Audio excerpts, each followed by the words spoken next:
Hello, welcome back. In this video, we will see further about electromagnetic induction.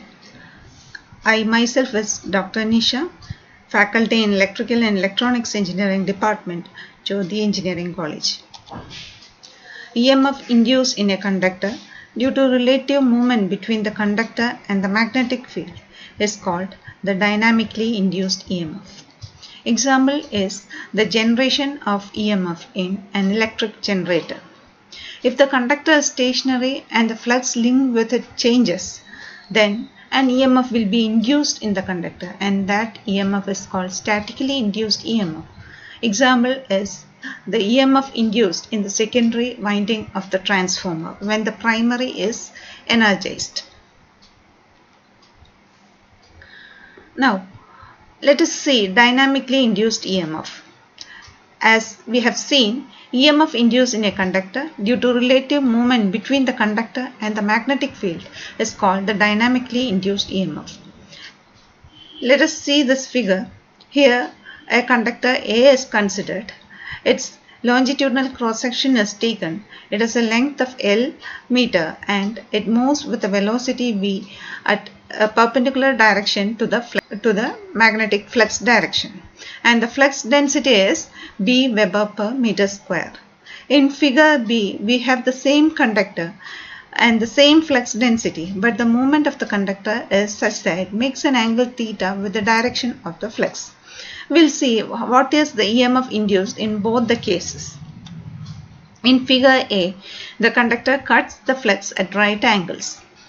The area swept by the conductor when it moves a distance dx is given by L into dx, and according to Faraday's law, the induced EMF in the conductor is E is equal to rate of change of flux linkage, which is equal to N into d phi by dt. Here we are considering a single conductor, so N can be taken as 1 and d phi by dt is given by B into L dx by dt, which is equal to BLV volts, where V is the velocity with which the conductor is moving, crossing the magnetic field.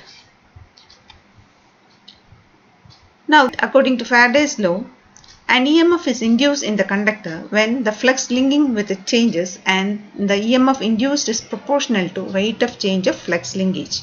So, the induced EMF E is equal to rate of change of flux linkage, which is equal to BL dx by dt, which is equal to BLV volts, where dx by dt is the velocity with which the conductor is crossing the magnetic field. Now, in the second case, in figure B, the conductor makes an angle theta with the direction of flux. Here, the induced EMF E is given as BLV sin theta. Let us move on to statically induced EMF. Statically induced EMF is basically two types: mutually induced EMF and self-induced EMF. Self-induced EMF is the EMF produced in a coil due to change in its own flux linked with itself. A coil is carrying current and it establishes a magnetic field around it, and this field links with the coil itself. If the current in the coil changes, then the flux produced will also change according to the rate of change of current, and this flux linking with its own coil also as a result changes, and this results in production of EMF. This is called self-induced EMF. It is shown pictorially in this figure. Here the coil has N1 turns and it carries some current. By varying this resistor, we can change the current flowing through the conductor. As a result, the flux produced will be changed. This part of the flux produced links with the coil itself. As a result, an EMF will be induced in this coil. This EMF is called the self-induced EMF. Magnitude of self-induced EMF E is equal to N d phi by dt volts, and incorporating the Lenz's law, the polarity of the induced EMF is such that it opposes the cause of its production. So E is equal to minus N d phi by dt volts. So we have seen what is self-induced EMF.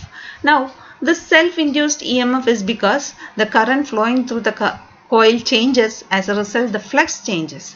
So the self-induced EMF can be expressed in terms of change in current. So induced EMF is proportional to rate of change of current, and here we are using a constant of proportionality called L. L is the constant of proportionality. It is called the self-inductance or coil of self-inductance. Now, incorporating Lenz's law here, we can write E is equal to minus L di by dt volts. So, for self-induced EMF, we have two expressions. E is equal to minus L di by dt and E is equal to minus N d phi by dt. Now, we will move on to mutually induced EMF.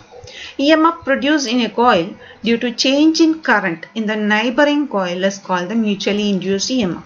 For that, we are considering two coils A and B. A is energized using battery through a resistor R, which is variable, and B is also closed through a galvanometer.